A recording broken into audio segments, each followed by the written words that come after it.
చంద్రబాబు నాయుడు గారి ట్రాప్‌లో జగన్మోహన్ రెడ్డి గారు పడతారా? ఇప్పుడు ఇదే చర్చ. వాస్తవానికి ఎవరో ట్రాప్ ఏస్తే పడే రకమైతే జగన్మోహన్ రెడ్డి కాదు అనేది వైసీపీ నాయకులు చాలా బలంగా చెప్తారు. కానీ ఇక్కడ ట్రాప్‌లో పడ్డారా లేదా అంటే ఇక్కడ కీలకమైన అంశం ఏంటి? ఒకటే అజెండా వైసీపీది. సూపర్ సిక్స్ హామీలు ఎప్పుడు నెరవేరుస్తారు?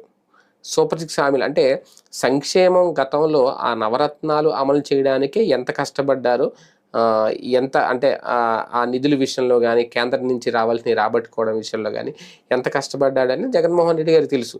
దానికి ఎంత ఖర్చవుతది? రెవెన్యూ ఎంత? ఆదాయం ఎంత? ఖర్చు ఎంత?